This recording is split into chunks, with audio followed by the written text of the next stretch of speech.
Get on Team Shaq with WinBet. We're playing parlays, boosting odds, and laying the wildest prop bets. Don't miss another game. Download the WinBet sport betting app today. Sign up today and win $200 in free bets when you place a $50 first-time wager on a straight bet or parlay. Offer subject to change. Terms and conditions at winbet.com. Must be 21 or older and present in a state where playthrough WinBet is available. If you or someone you know has a gambling problem, call 1-800-522-4700.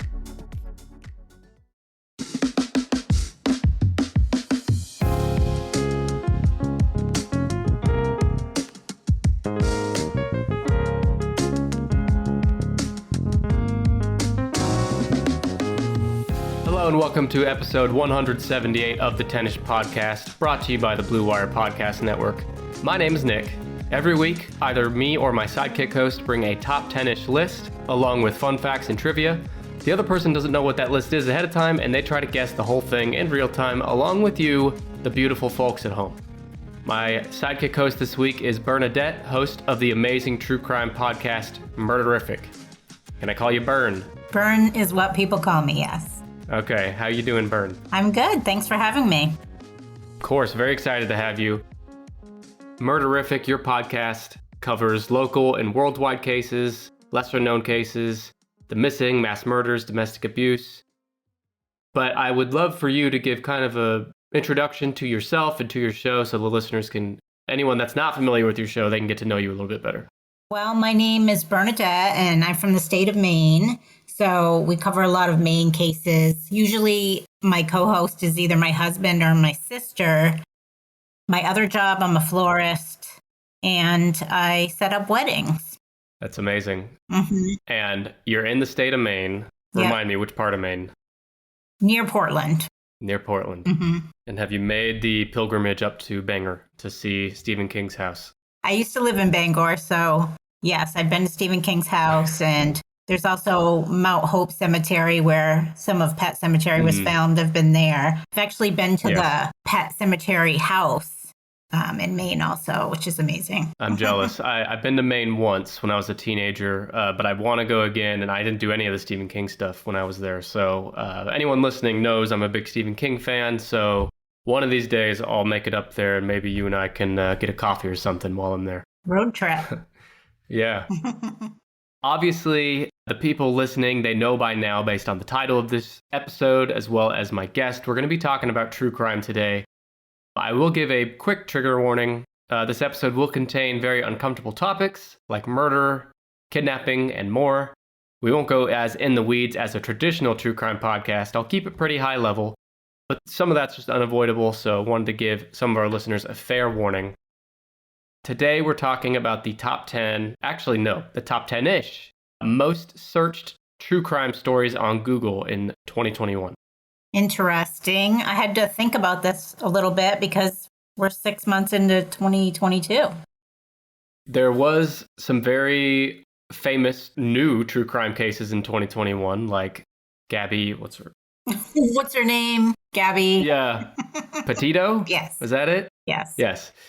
She's not on this, actually. These are all true crime cases that came about well before the year started, 2021. So these are all very famous, well-known true crime cases.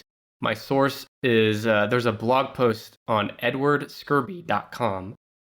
They looked at Google Trends, and they said that using a list of true crime stories from popular websites or true crime stories that have been featured on shows and podcasts, we gathered the top Google searched true crime cases in all 50 states, including DC, between November 2020 and November 2021. So, put it more simply, what are people searching on Google most often as it relates to true crime?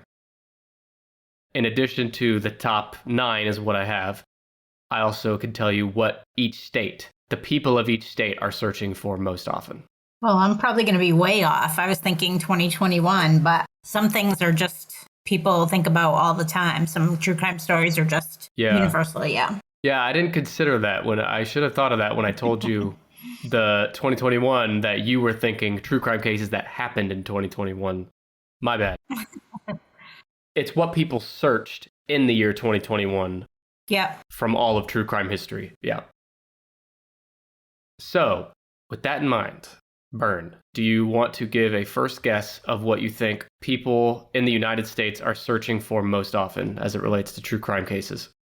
Oh my God. Where do you start, right? Right? Ted Bundy's in there for sure still. Ted Bundy is not in the top 9. What? Yeah. Wow. I think some of these in the top 9, not all of them, but a few of them, I think were bumped up because of like some documentaries that came out during the year. So more people searching them. Ted Bundy's had a million documentaries, but I don't know if he had any major ones come out in 2021 that I can recall. Let's see. The Turpin siblings. No. Oh boy. You're off to a rough start, but we are going to get you on the right track. Let's go back to Ted Bundy. So Ted Bundy's not on here, but who are some of his peers, let's call them, that might be on here? The Killer Clown, John Gacy. The Killer Clown, John Wayne Gacy, is number 8. The 8th most Google searched true crime case during last year. John Wayne Gacy, I'm sure you are familiar with his story, at least somewhat. He was the Killer Clown. He was most searched in the state of Illinois on Google. He was known as the Killer Clown and assaulted and murdered at least 33 young men and boys. He's known as the Killer Clown because he regularly performed at children's hospitals and charitable events as Pogo the Clown or Patches the Clown. Now, John Wayne Gacy, piece of shit, asshole, he sucks, all that. But I have to admit that Pogo is a pretty good name for a clown. Agreed. Just objectively. Yeah. Yes. Typically, Gacy would lure a victim to his home, dupe him into donning handcuffs on the pretext of demonstrating a magic trick, then rape and torture his captive before killing him by either asphyxiation or strangulation. One of the things that made this case so famous is that 26 of his victims were found buried under the crawl space of his normal-sized suburban home in Illinois. There was also some buried elsewhere on his property. One of the most amazing things about that story was that he invited the police into his home. Yes. Yeah. That's very arrogant. He got away with so much for so long. Part of it was he was plugged into the community. He was prominent in the community. He owned, I don't know how many, but at least a few KFC restaurants in the area. He was in local politics. Don't know on this, but he might have been involved in like Boy Scouts, things like that. So he was well known in the community, which was by design. It led him to finding all of his victims, I think, were a lot of the boys he knew from like contract work for his construction business. And it made the community trust him, like the police. Right. Yeah. Yeah, I did watch that doc. Which one? The last one. On Netflix? Yeah, the one directed by Berlinger, I think. Okay. Yeah. I have not seen that one, but I did see the one on Peacock. Mm-hmm. I forget what it's called, but Devil in Disguise, I think. Mm-hmm. That came out in 2021, as well as the Netflix documentary. So those two things, I think, bumped this asshole up. I wanted to come back to the crawl space, though. Yeah. 26 bodies buried under the home in the crawl space. The crawl space is, I don't know. I mean, you have to duck and crouch to walk through there. So he would often make some of his victims bury the prior victims before he killed them. Stop. Really? I don't know how often he did this, but at least a few times. He would have people over, like teenage boys over to his house, and he would ask them to dig. I think the bodies were wrapped, and they didn't necessarily know they were bodies. They probably assumed, but didn't want to know, and they buried it, and then he would kill them that night. Right. The crawl space thing, I don't know. There's like a type of murderer that will bury a body somewhere else, and then like the type of murderer that will keep a body in their house. It's like a power trip almost, you know? Yeah. Some serial killers will keep a trophy of their victims. A lock of hair or their driver's license, things like that. But John Wayne Gacy liked to keep them on his property, right under his feet, which is fucked up. And 26 bodies in a crawl space, just incredible. Like just thinking about the logistics of fitting them all in there is a thing on its own. And it's demented, and it's crazy to think that, because people noticed the smell when they came in the house, right. Or even his neighbors noticed the smell, but they were there he had bodies under there for 5+ years before they were discovered. During the doc, one of the detectives who went down into the crawl space said Like there was like this sludgy part where it was like muddy and a body was in there. And he said, this is really disgusting, but he said like he saw thousands of little white worms come up. Yeah. And he was like, oh, this fucked up. This is something real. And I like can't get that image out of my head now. It's so gross. No, can you imagine being one of the people that discover this and have to uncover all 26 bodies and identify them, match the remains up? Yeah, it's unimaginable. Like we all hear, a lot of us that are interested in true crime are very familiar with this case. It's been covered in a million movies, documentaries, podcasts, books, etc. So we kind of become, I hate to say it, but almost desensitized, yeah, to the thought of 26 people under a small house. We can't imagine how horrific that is. But luckily, he was eventually caught. His conviction was then covered the most homicides in U.S. legal history, and he was sentenced to death in 1980 before being executed in 1994. Good riddance. Good riddance. And that's John Wayne Gacy, number 8. So why don't we stay in serial killer land, which would be a fucking terrible amusement park. No. And tell me, what other serial killers do you think could be in this top 9? Eileen, maybe. Eileen, yeah. Eileen Wuornos. Do you think she's above or below Gacy? Above. Yes, she's number 5. Gacy was 8. So Eileen Wuornos, she killed 6 people between 1989 and 1990. And the states in the U.S. where she was Google searched most often last year were Idaho and Mississippi. Eileen's an interesting one because, it sounds cliche to say because this is what they're going to say in every documentary about her, but you don't hear about a lot of women serial killers. Nope. But she's probably the most famous one. Yes, definitely. At least in America. So in 1989 through 1990, while engaging in street prostitution along highways in Florida, she shot dead and robbed 7 of her male clients. She claimed that her clients had either raped or attempted to rape her, and that all of the homicides were committed in self-defense. Now, I do believe that some, if not all of the clients, did attempt to sexually assault her, but yeah, obviously you can't kill people. I'm sure she was raped many, many, many times, for sure. Well, and she had a brutal childhood as well. Yes, like in that regard. Literally the most trauma I've ever heard of. Her childhood was unbelievably sad and really sad. Yeah. Not to steal the name of the movie that came out about her, but she was stewed up in this perfect childhood soup that's going to create a monster as an adult. Right. She's a product of her upbringing, which was very traumatic and sad. I definitely think her first victim, she was raped for sure. But I think she developed she finally had a sense of power, like murdering someone. Yes. And I think she just wanted to continue that because she had never had power any of her life. Right. And I think once she killed the first one, and she probably felt justified in doing it, she realized it's okay to murder these men because all men are pigs. All men are evil. All people are evil. And she said pretty much almost exactly that in a statement. In fact, I'll read that now. So in 2001, long after she'd been captured, she wrote a petition to the Florida Supreme Court wanting to dismiss her legal counsel and terminate all pending appeals because she had been sentenced to death. But she was saying, I want to forfeit any appeals. And she wrote in her letter, I killed those men, robbed them as cold as ice, and I'd do it again too. There's no chance in keeping me alive or anything because I'd kill again. I have hate crawling through my system. I'm so sick of hearing this she's crazy stuff. I've been evaluated so many times. I'm competent, I'm sane, and I'm trying to tell the truth. I'm the one who seriously hates human life and would kill again.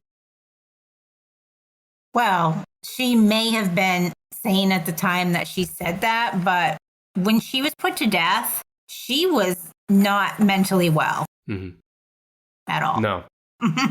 I didn't include this in my notes, but I remember in my research seeing something about that either before her death or maybe even after her death, they had determined that she had a ton of clinical psychological issues, behavior disorders, things like that. So, which is almost a guarantee given her childhood, right? Like we said. In October 2002, she was executed by lethal injection. for her portrayal of Eileen Wuornos in the biographical film Monster from 2003. Charlize Theron won the Academy Award for Best Actress. And that's the first time, 2003, I was a teenager when that movie came out. That was the first time I'd heard of Eileen Wuornos. And one of the kind of formative films that made me interested in true crime as a genre. Wow. So she's always been of interest to me. And everyone else, apparently. Yeah, number 5 on this list. I would say, let's see, there's 2 more serial killers in the top 10. I say we knock them all out since we're here. The rest of these are a little more complex. Ramirez? Yeah, Ramirez. And I've said it before, but of every serial killer I've heard about or read about or researched, Richard Ramirez is one of the top ones for being like the scariest to me. Oh, God, he's terrifying. He's terrible. He's number 6, right behind Eileen. He was most searched in the state of California. Richard Ramirez's highly publicized home invasion and murder crime spree terrorized the residents of the greater Los Angeles area and San Francisco Bay Area from June 1984 until August 1985. And you forget now, looking back, that all his bullshit happened in just over a year's time. Oh, I forgot about that. He really overachieved. I forgot about that. Yeah, it's just 14 months here in total.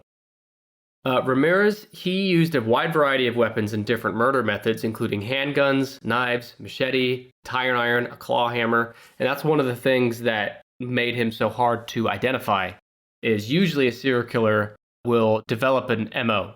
They will get comfortable using a certain type of weapon or method to kill their victims, and you'll start seeing a pattern with that. Whereas his murder methods were kind of unpredictable and all over the place. Right. And a lot of times you hear, things about how the police didn't do a good job with an investigation, but they really went above and beyond to get that guy for sure. Yeah. Like old school detective work. Yes. Did you see the documentary on Netflix about him? Yes. How they were like staking out the dentist and stuff. Yes, it's so good. And I love the story of his capture, where it was almost like a citizen's arrest. Right. Where the community came together and took this guy out. It's perfect, poetic justice. It's just too bad it didn't happen sooner. Right.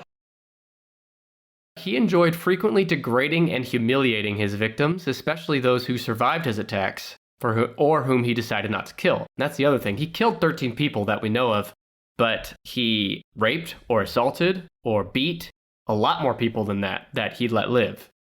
Didn't he kill children? I think he did kill at least 1 or 2. Right. Yeah. During his attacks, he would force them to profess that they love Satan, or telling them that they swear on Satan that there's nothing else in the home worth stealing. And there's been a lot of discussion on that. He also did the famous pentagram on his hand in the courtroom. Right, his courtroom antics. This was one of the things that was kind of spurring the satanic panic in America during this time. I don't think he was actually a practicing Satanist. I think he just liked fucking with people and scaring people. Yeah, I think he liked the attention. Yeah, and the attention. Yeah. He killed and destroyed so many lives, but he never expressed any remorse, and he died in June 2013 from cancer while awaiting execution. He had spent 24 years on death row.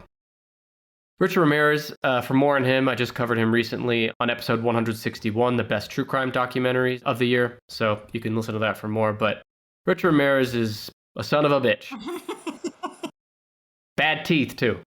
He did have bad teeth. Yeah. But he also had lots of girlfriends, surprisingly. He did, yeah. I think he had girlfriends and maybe even he got married while in prison, if I'm not mistaken. Yep. These serial killers, same with Ted Bundy and others, where it's like, they get this little fangirl following. It's really weird. I mean, I know all about having fangirls, believe me. They won't leave me alone, but I'm not a murderer. I told you I'd stop texting. We'll discuss this offline. Okay. Okay, one more serial killer to knock out here from the 70s. Oh, Golden State? No, that's a good guess. Dennis Rader? No, fuck that guy. Damn it. I'm blanking. So think northeast, not too far from Maine. I'm totally blanking. Okay. Son of Sam. Oh, You know what? For some reason, he's never like on my radar. Like, I don't think of him as scary. Me either. He like doesn't even register as like a serial killer to me for some reason, but I know he killed lots of people, like couples mostly, correct? Yes, and he shot 9 others that did. He killed 6, 9 more were wounded. And I agree with you. David Berkowitz is one of the most famous. Son of Sam's one of the most famous true crime cases ever. And I don't want this to come off the wrong way, Right. All sensitivities respected, all that. However, he's one of the most boring cases, I think. I think so too. He's lame. He's, I don't know. And the way he killed is like he'd run up and shoot people and then run away. Right. Which, terrible for that person, obviously. But for David Berkowitz, like, I don't know. It's like he couldn't even face his own crimes while he's doing them. There's a product killer and a process killer. David was into the process. He got a thrill out of the kill. Whereas someone like, well, he's not on this list, but Jeffrey Dahmer, product killer. He didn't enjoy killing. He just wanted the end product, the dead body. Neither way is correct, to each their own. But David Berkowitz liked to shoot a gun and then get the hell out of Dodge. And then say that he was possessed by a dog. Yes, which he later recanted, but I'll tell you about that. So David Berkowitz, he's way up at number 3. Oh, wow. Yeah. So even though you and I agree he's boring as far as serial killers go, he did have the Netflix series this year that did really well. The Son of Sam Confessions or something like that. Mm-hmm. I forget what it's called. I had some problems with that documentary, but I'll get to that in a minute. This case, David Berkowitz, was most searched on Google in New Jersey, New York, and Pennsylvania. New York is where this all took place. He's also known as the .44 caliber killer and Son of Sam. He's an American serial killer who pleaded guilty to 8 shootings that began in New York City in July 1976. Using a .44 special caliber bulldog revolver, he killed 6 people and wounded 7 others within a year by July 1977. It terrorized New Yorkers and gained worldwide notoriety. He eluded the biggest police manhunt in the history of New York City up to that point, while leaving letters that mocked the police and promised further crimes, which were highly publicized by the press. Finally, he was arrested in 1977, August of 77. He confessed to all the shootings and initially claimed to have been obeying the orders of a demon manifested in the form of his neighbor's dog, Sam. That's how he got the name Son of Sam. But he later admitted this was a hoax. The whole story was made up. He was found mentally competent to stand trial, sentenced to 6 consecutive life sentences, which he is still serving. He's still alive. However, about 20 years later, during the mid-90s, he amended his confession to claim that he had been a member of a violent satanic cult that orchestrated the incidents as ritual murder. And some law enforcement believe this, but he remains the only person ever charged with the shootings. And that 2021 Netflix docuseries is really what that dives into, is the theory that Berkowitz was part of a cult, part of a larger cult that went unpunished in these crimes. Do you think that's true, or do you think he was a lone wolf? Yeah. I think he was a lone wolf. I mean, obviously, I'm very familiar with the case, but I'm not an expert. But from what I know, I think he just jumped on that bandwagon as far as confessing that. I think people don't want to believe that this, kind of innocent-looking little mailman from, where is it, Yonkers, New York, could kill so many people and cause such widespread panic. Women were dyeing their hair that summer so that they wouldn't be killed by Son of Sam, because he liked, I think, brunettes, if I recall. So I don't know. Do you believe it? No. Yeah. I mean, I leave some room for possibility. There's a few compelling points in that Netflix series, but overall, I think he's just a lone wolf. Yep. And a jackass. Right. Shopify is the all-in-one commerce platform to start, run, and grow your business. And I love it because Shopify gives entrepreneurs the resources that were once reserved for big businesses. So upstarts, startups, and established businesses alike can sell everywhere, synchronize online and in-person sales, and effortlessly stay informed. I don't talk about it a ton, but I have a fishing company. 5 years ago this month, my best friend Aaron and I started a bass fishing weight company called Woo Tungsten, because woo is the sound you make when you catch a giant bass. So we sell tungsten weights for bass fishing, and Shopify has made it so incredibly easy. They have all the tools and the resources that we need. No matter how big or small your business is, they just make it so effortless. And like mine, Shopify powers over 1.7 million businesses from first sale to full scale. And you can reach customers online and across social networks with their ever-growing suite of channel integrations and apps, including Facebook, Instagram, TikTok, Pinterest, and more. And you can gain insights as you grow with detailed reporting of conversion rates, profit margins, and beyond, which is something we use a ton. More than just a store, Shopify grows with you. Go to shopify.com/Blue Wire, all lowercase, for a free 14-day trial and get access to Shopify's entire suite of features. Grow your business today with Shopify. Go to shopify.com/Blue Wire right now. You'll see exactly what I'm talking about. Shopify.com/Blue Wire.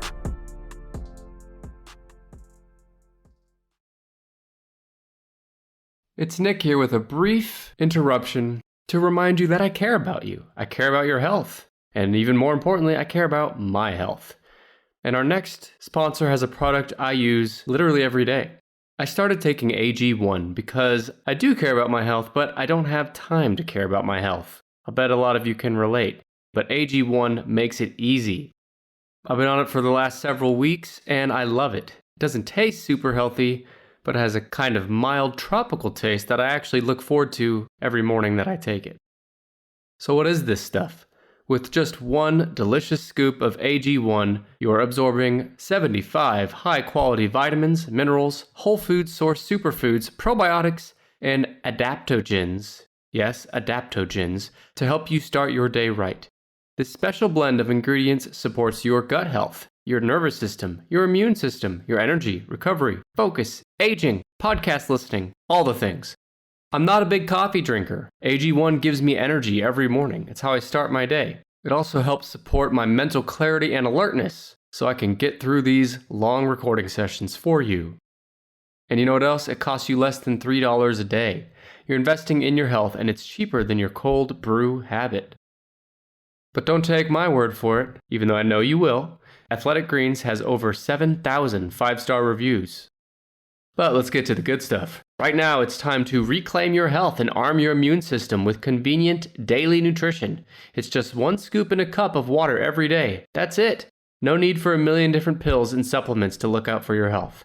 And to make it easy, Athletic Greens is going to give you a free 1-year supply of immune-supporting vitamin D and 5 free travel packs with your first purchase.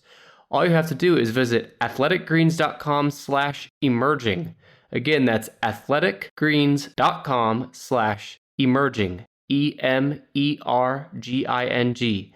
Go there to take ownership over your health and pick up the ultimate daily nutritional insurance. You can also check the link in the show notes for this episode. Now take a good swig of that AG1 because it's time to get back to the show.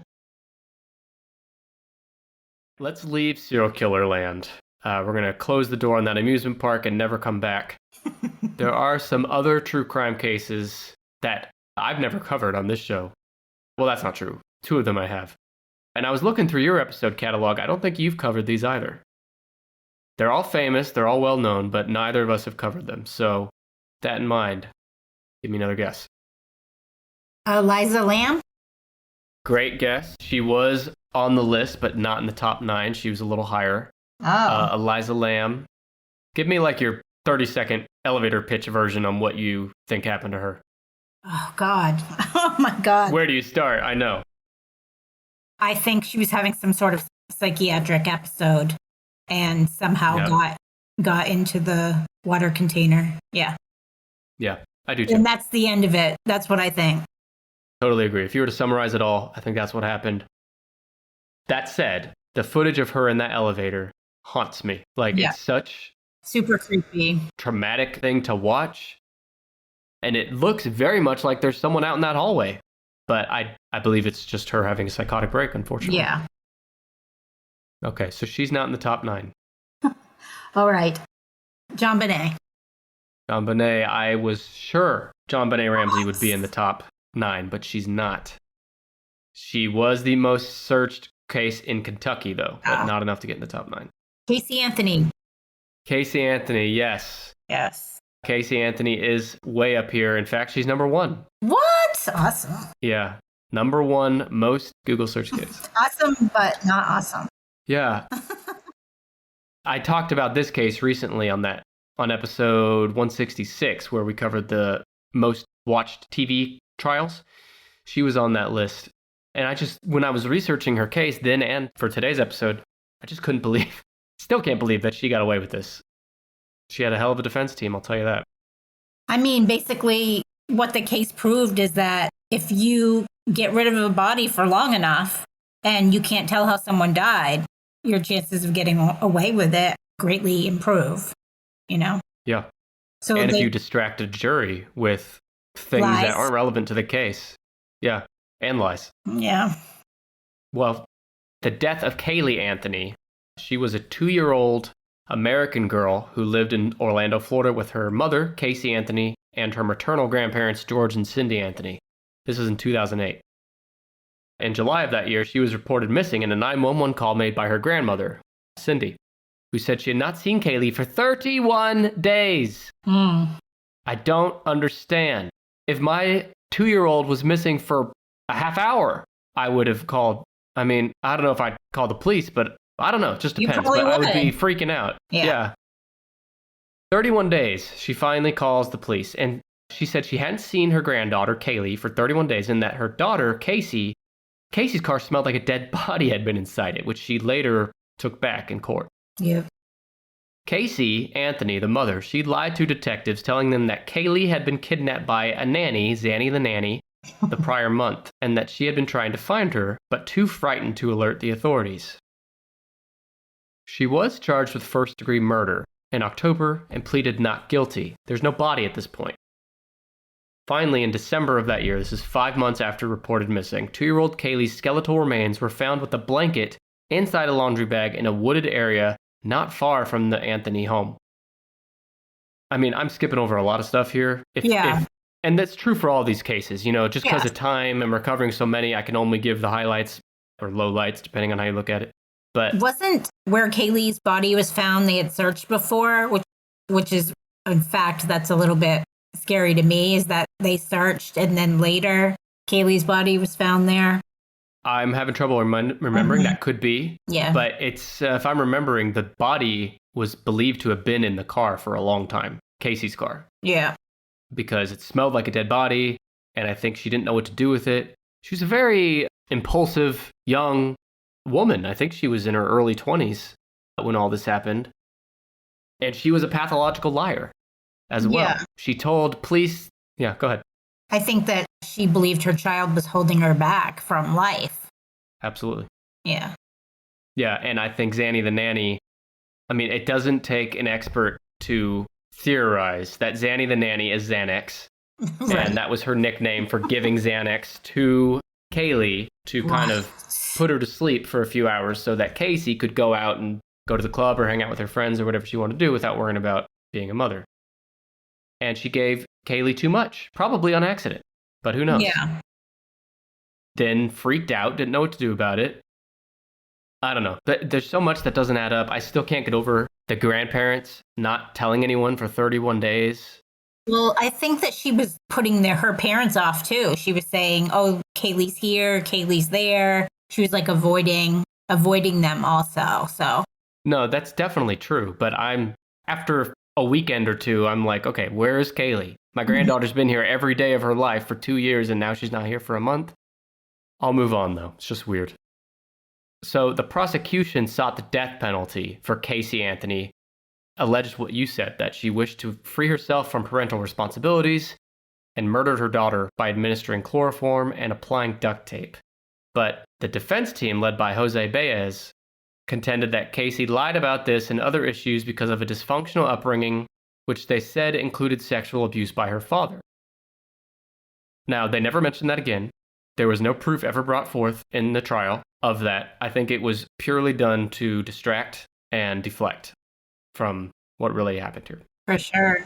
And they said that she may have died in the pool and that like her dad like covered it up. And I felt really bad for the parents because I know they wanted to protect Casey, but I don't think they have a relationship. Actually, I don't think the mother has a relationship with her anymore at all. Yeah, one of the parents is still close with Casey and one of them's not. I don't remember which is which, but that's what I talked about last time I talked about this case is I don't know how you can be someone like Casey Anthony, because I guess spoiler alert, she was not charged with murder. She's out living a free life now. She essentially faces no consequences for anything. Although there's no doubt in my mind that she must have done it or been involved. I don't know how you can be Casey Anthony and get even a fucking job now, because everyone knows that name and face and story. But she's a monster for sure. Yeah. And Time magazine described the case as the social media trial of the century. I think it was one of the first big mainstream trials that kind of quote unquote benefited from social media, because it was 2008. You know, Facebook, Twitter were a thing at this time, so it really blew up. Yeah, that's Casey Anthony. Happy times. Let's never talk about her again. Yes, please. Let me do a quick recap for the listeners. We had John Wayne Gacy at number 8, Richard Ramirez at number 6, Eileen Wuornos at 5, David Berkowitz, aka Son of Sam, at number 3, and Casey Anthony at number 1. Okay. Let's see. Jodi Arias? Great guess, but no. What? Surprising. All right, Chris Watts. No, that's just outside the top 9. He's in like the 10 to 15 range, but he's not in the top 9. What about Rodney Alcala? Rodney Alcala, no. The game show killer? Yep. The date night, dating show killer, whatever. Yeah. His story's fucked up too. Yeah. Natalie Holloway? No. Sylvia. But see, this is why I love having you on the show, because you can just rattle these off all night. Do you want a hint? Wait. Israel Keys. No. Oh, fuck right. that guy, though. I hate that asshole. I'm out of ideas. All right. Let's say a very famous alert that people get on their cell phones. Amber Alert. Yeah. Do you know the story behind the Amber Alert? I do. I think it was just the anniversary of the Amber Alert, I believe. I'm not sure. Possible. Mm-hmm. But I had never heard this story. I mean, obviously, I've heard of the Amber Alert. If you live in America, sometimes you'll wake up at 2 a.m. to a really terrible screeching cell phone alert called an Amber Alert. In the United States, Amber Alerts are distributed via commercial and public radio stations, internet radio, satellite radio, TV stations, text messages, and more. And the system originated in 1996 when Amber Hagerman was abducted while riding her bike in Arlington, Texas. 4 days after her abduction, near midnight, Amber's naked body was discovered in a creek behind an apartment complex with severe laceration wounds to her neck. The site of the discovery was less than 5 miles or 8 kilometers from where she was abducted. And this I did not know until I researched this, but her murder remains unsolved as of today. Oh, I guess I don't know the details of that one very well, though I should. Might be worth doing on your show sometime. Mm-hmm. But yeah, this is an unsolved case. It's an open case. But anyone that gets an Amber Alert, when we all have, this is where that comes from. I've heard people, and I probably said it myself too, like, oh man, I hate these Amber Alerts. They wake me up in the middle of the night or whatever. But they have saved lives. So it's a necessary evil. So isn't there a thing that Amber Alert, like there has to be a car involved in the Amber Alerts? I'm not sure. I'm not sure. Yeah. Okay. That sounds right, because they always give like a license plate or car description as well. Right. Because someone, for the Amber Hagerman case, someone did observe her being kidnapped. A neighbor saw her being taken in a car. They didn't know where that car went, obviously, and she was found dead. So that could be where that comes from, is kidnapping by car. Right. It's a scary world for sure. But we're not done with kidnapping, because an equally, if not more, terrifying kidnapping case is number 9. Let's see. Is it the Ariel Castro story? Ariel Castro, it is, yeah. Oh, it is? Number 9. Oh, wow. It is, yeah. Yeah. I was very unfamiliar with this before. I mean, I'd seen the headlines. I knew like the basic gist, but I never dug into it until today. Mm-hmm. Crazy story, man. Do you know anything about this one? I think he kidnapped one of his daughter's friends and then like another girl and then another girl. And didn't he like get them pregnant? And Yeah. yeah. I'll give you all the amazing details that all of our listeners are so happy they're here to listen to. Ariel Castro kidnappings, most searched on Google in Ohio, the state it took place in. So between 2002 and 2004, recently fired school bus driver Ariel Castro, and actually let me pause there. I didn't include this in notes, but when I was reading it, he was fired because he would leave kids on the bus while he went and got lunch. And a couple other things like that, like really stupid, boneheaded things that you don't do as a school bus driver. That's why he got fired. So he's just a bad egg all around. But his name's Ariel Castro. He kidnapped Michelle Knight, Amanda Berry, and Georgina De Jesus and held them captive in his home near Cleveland, Ohio. He kidnapped the victims by offering them a ride. I'll stop here. Everyone out there, don't ever take a ride from someone you don't know. Ever. Ever. Right. Just let that be a rule. I think most people know that these days, but don't do it. The scary part is one of the girls knew him. And so, like, he trusted him and he took advantage of that. Crazy. And was held captive for many years, which I'm about to get to. He drove them to his home, lured them inside, took them to the basement, and restrained them. There's so much disturbing shit with this case that I'm going to leave out, so we're not all having nightmares tonight. But I'll tell you that the diaries kept by his victims spoke of forced sexual conduct, of being locked in a dark room, of anticipating the next session of abuse, of being chained to a wall, of being held like a prisoner of war, of being treated like an animal, of continuous abuse, and of desiring freedom. One of the kidnappees, I don't remember which one, but one of them was impregnated 5 times and he forced an abortion on her, a homemade abortion each time. But one of them did have a daughter finally. It was Amanda Berry. And in May 2013, so around 10 years or so after being captured, she was able to make contact with Castro's neighbors, leading to the escape of her and her 6-year-old daughter. It's because Castro had left the house that day, and Amanda Berry realized that he had failed to lock the big inside door, although the exterior storm door was still bolted. Berry screamed for help when she saw neighbors through the screen door. Neighbors came, they heard, they kicked a hole through the bottom of the storm door, and Berry crawled through carrying her 6-year-old daughter, which was the daughter of her kidnapper. Police then rescued the other 2 women, Knight and De Jesus, and arrested Castro within hours. Finally, in 2013, Castro pleaded guilty to 937 criminal counts of rape, kidnapping, and aggravated murder as part of a plea bargain. He was sentenced to life imprisonment plus 1,000 years in prison without the possibility of parole. But don't worry, or do worry, because just 1 month into his sentence, he killed himself in his prison cell. Ugh, that makes me so angry. I know. Did you hear that 911 call where Amanda Berry like says her name? And oh my God, you need to hear it. She's like, I read the transcript of it. Yeah.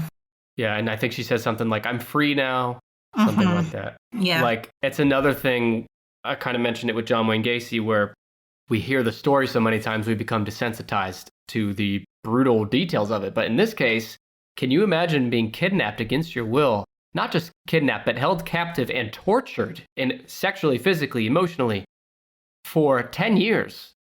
And then you probably think you're never going to get out. And then you do. Like, just that emotional, overwhelming release. I can't imagine that. When I hear stories like that, I think about how many, I know it's terrifying, but there's got to be lots of people that are in the same situation. You know what I mean? Like, there are people that are in situations just like that, and they could be your neighbor. You'd never know. You never know. Yeah, because so many of these cases, the person, their neighbors would say, he's just a normal guy. Or he was a little weird, but never, didn't think he'd harm a fly. This guy harmed a lot more than a fly. Right. Yeah, this story's brutal. That's all I got on it, but yeah, it's a sad one. Yeah. So that was number 9. You just need 4 and 2. Oh, it's just 2 more? Okay, are any of them from this year? Like anything that happened this year? No. And again, I'm sorry you did all that research for nothing. I really fucked up. Maybe we could come back and do this again, though. with that list? Let's see. OJ. Yeah, OJ had to be on here, right? Yeah. He's number 2. Yeah. OJ Simpson, another one who got away with it. Oh my God. Why don't you tell the story? Because nobody knows about OJ. Just do a quick summary. I will keep it brief. In 1994, he for sure definitely killed his ex-wife, Nicole Brown Simpson, and her friend, Ron Goldman, outside Simpson's Los Angeles condo in June of 94. OJ was famous because he was an American football player. He had made it as an actor, a spokesperson, so he's very well known and popular. But he fucking killed these people in cold blood. And when a bloodstained glove was found on his property, the low-speed pursuit began with OJ in the Ford Bronco. That police chase was watched by more than 100 million people around the country, or about as many people as watch a typical Super Bowl. Wow. Yeah, defense attorney Johnny Cochran famously was able to convince the jury that there was a reasonable doubt concerning the DNA evidence in this case, which was a relatively new form of evidence in trials at that time. If it don't fit, you cannot acquit. Although the nation observed the same evidence presented at trial, a division along racial lines emerged in observers' opinions of the verdict, which the media dubbed the racial gap. That fucking racist cop helped OJ get off because he had been racist throughout his whole career. I forgot his name. Yeah, me too. But he was racist, and it it caused doubt in people's minds. Yeah, reasonable doubt is what got OJ off. And plus, when you're rich, you get away with whatever you want. He had an all-star defense team, and they didn't care about the truth or justice. They cared about getting their man off. I do wonder if Johnny Cochran and company, what they truly believed. But I think they saw this as an us versus them racial issue, for better or worse. But OJ was found guilty in a civil suit a year later, but has yet to pay even close to the money he owes for that. He's gone to prison for other shit in the years since, but he got away with murder back in 94. It's kind of sad because it's just like another story of a guy who beat up his wife repeatedly. And when she was done with him, he couldn't take it and killed her. And that's the whole story. And he got away with it. Like you were saying before, as far as you never know who these people are. OJ was a beloved, famous, rich man who could have probably had any woman he wanted at that time.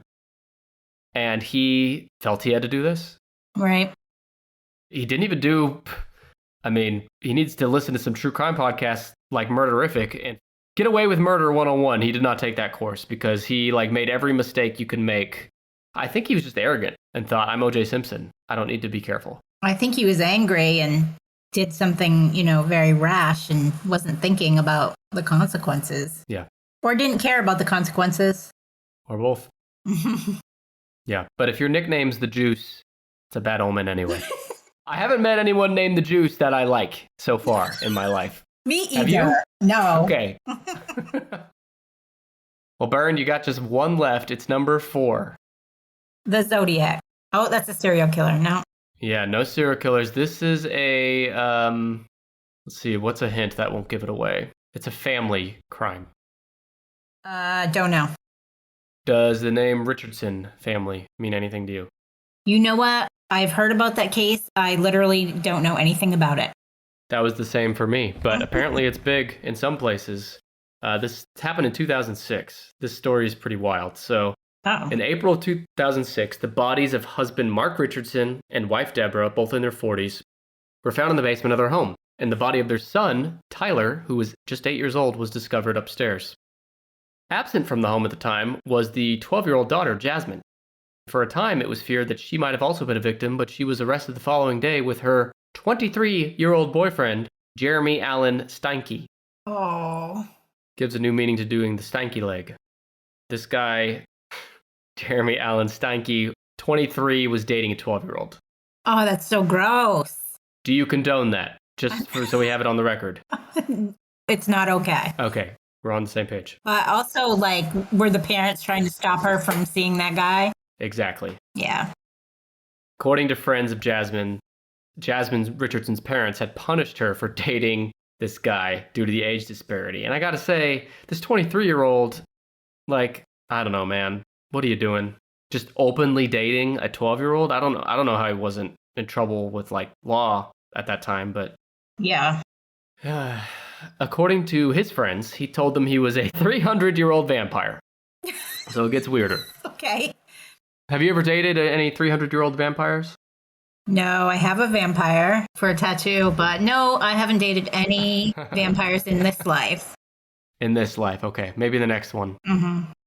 This guy, he's not only a 300-year-old vampire, he allegedly told friends that he likes the taste of blood, which if he's a vampire, it makes sense.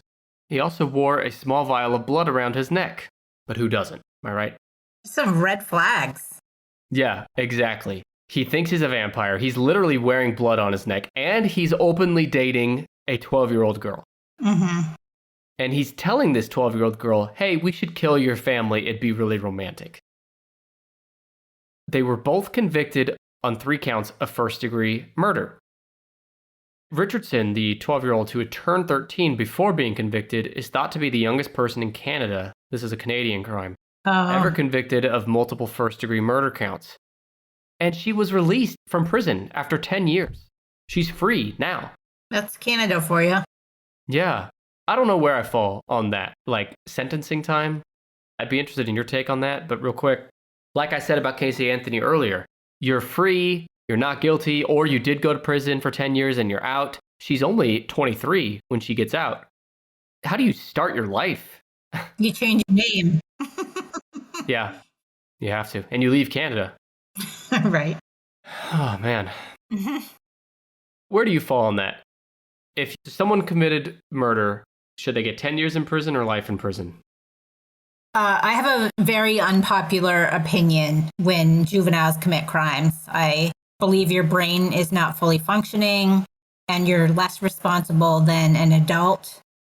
Obviously, there are some 13-year-olds who are going to be monsters, and I've covered a few of them, but a lot of, sounds like she was led into that crime, and Totally. You don't know what the fuck you're doing at 13. How could you have an adult sentence? But again, a very unpopular opinion. I don't necessarily disagree. 10 years I wonder about, or maybe because she was 10 years and she had pretty much no strings attached after she did, there was a little bit of probation. So I think maybe 10 years plus another 5 to 10 years of psychological something. Yeah. I don't know. But yeah, I hate your opinion. I think it's valid. It is crazy. And the guy's still in prison, although not in life. I think he gets out in the next few years. I know you have burning questions that keep you up at night. Like, how do I typically unwind? Or, what are my favorite true crime books? If the world ran out of peanut butter, what would my backup water replacement be? Where's Brandon? And when will his ass return? Well, I have good news for you, because I answer these questions and many more in the brand new bonus episode that just dropped this past weekend for 10ish Pod Plus members. It's an Ask Me Anything style episode where I answer listener questions. You can listen right now at 10ishpod.com/plus, or if you're an Apple Podcast user, just tap the subscribe button at the top of our page on the Apple Podcast app. Your podcast feed will instantly refresh with all of our 40 plus bonus episodes unlocked and ready for your ears. Also, when you sign up for 10ish Pod Plus, you'll get early access to ad-free versions of our main episodes, like this episode you're listening to now, and other perks too. Again, just sign up at 10ishpod.com/PLUS or in the Apple Podcast app. I think we could all use a little break from the death and torture and kidnapping and all of that. Let's shake it off for a minute and review your reviews. Every week here on the show, I read podcast reviews from listeners just like you, and I'm going to start this week with one from Recovery and Redemption on Apple Podcasts. They say, this show should be on everyone's top 10. Top 10 is in all caps, signifying emphasis. They want to emphasize that it should be on everyone's top 10. I appreciate that, but I'm going to recover and redeem you, Recovery and Redemption, by saying it should be in everyone's top 1 podcast. Okay, maybe not top 1, top 2 or 3. I hope we can get there someday for all of you. Thank you for that review. One more here comes from Ashley on Good Pods. Ashley says, informative and fun. I was excited that I guessed so many of these correctly. Well, I'm glad somebody's doing a good job guessing these lists, because it sure ain't me and it sure ain't most of my sidekick hosts, but maybe I should have you on the show sometime, Ashley. Thank you for that review. And you out there listening, if you want me to read your review could say anything. Don't care. I'll read it. Rate us 5 stars on Apple, on Podchaser, or on the Good Pods app, and I will read it on a future episode. Now let's get back. Yeah, it's time. Let's get back to the blood and guts. We did it. We did it, yeah. Let me tell you a few cases that I was surprised didn't make the list, or at least not the top 9. You said a few of them. There was Elisa Lam, the Watts family murders, JonBenét Ramsey. The brother did it, by the way, in JonBenét Ramsey. West Memphis 3. Yeah. Lizzie Borden. Yeah.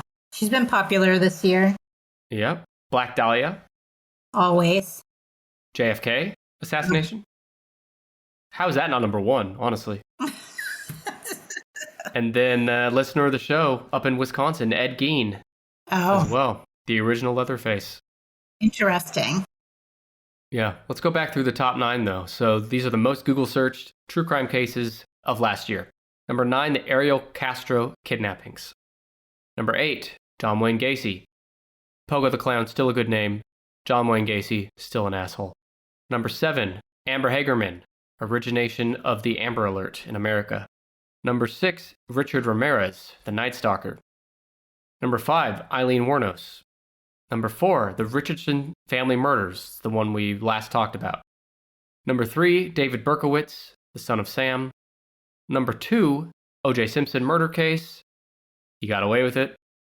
If I'm sitting in jury and I know his nickname's the Juice, that's all I need to know to convict him. Guilty. And number 1, Casey Anthony and her murder of her 2-year-old daughter, Kaylee Anthony. There you go.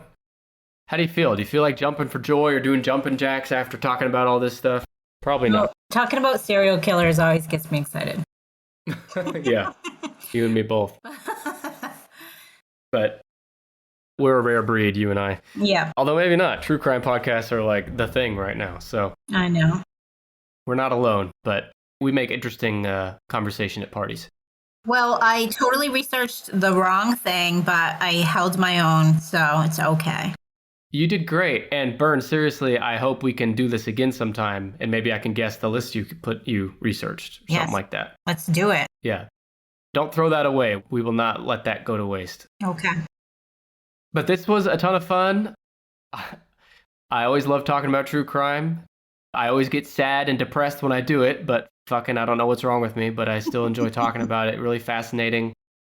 If you enjoyed or found interesting the topics we covered today, I only scraped by the details. There's a bunch of other books and documentaries and podcasts that you should seek out if you want more details. And if you're into true crime and into these cases, you should check out Murderific. It's one of my favorite true crime podcasts. Bern, I hope you will give us another plug. Tell us about some recent episodes, some upcoming episodes. Tell the folks at home how to find you. Well, you can find me on Twitter at MurderificBPC. You can find me on Instagram, Murderific Podcast. And you can find Murderific pretty much on every platform. Yep. Yeah, I did a main case called Constance Fisher. It's a crazy story. She was mentally ill and she killed her 3 children. She went to a mental institution. She got out and had 3 more children who she also murdered. It's terrible. So that's pretty sad. Yeah. Yeah. And we're on a break right now, but in June, I'll be back with a case out of Canada. Oh, just in time. We just finished with a Canada case. Yep. And this episode will come out after that. So by the time folks are listening, that will have come out. You'll be back already. Yep. Another recent series you did was the Fred and Rose West series. Really well done. And that case gives me the fucking willies. There, it's just brutal, terrible stuff. I remember I covered them briefly on this show back when we did UK serial killers, episode 80 something.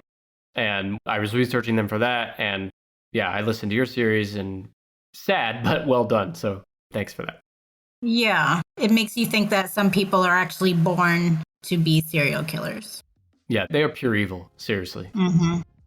Yeah, if you're into true crime, Murderific is the podcast for you. Bern, I'm so glad you could come on today and lend your true crime expertise to this fun topic. We'll have you on again. Okay, thanks, Nick. Thank you. There's going to be a direct link to Murderific in the show notes. Until next time, thank you so much for listening, everyone. We'll be back next week with episode 179. Thank you.